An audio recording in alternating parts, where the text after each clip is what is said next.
Hello everybody. In today's video, I'm going to show you how to change region in Riot account. So firstly, what you need to do is you need to open any of the web browser, and in the top there's this address bar. Type down Riot Games support and enter it. So from here, what you need to do is you can simply click onto this Riot Game support, or from here you can also directly select the submit a ticket.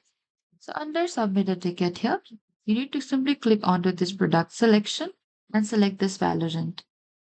And again, select the category here. You need to select this category for account management, or you can simply select this recover my account. Over here, type down your email address, what platform you are requesting assistance with. And over here, you need to select a region.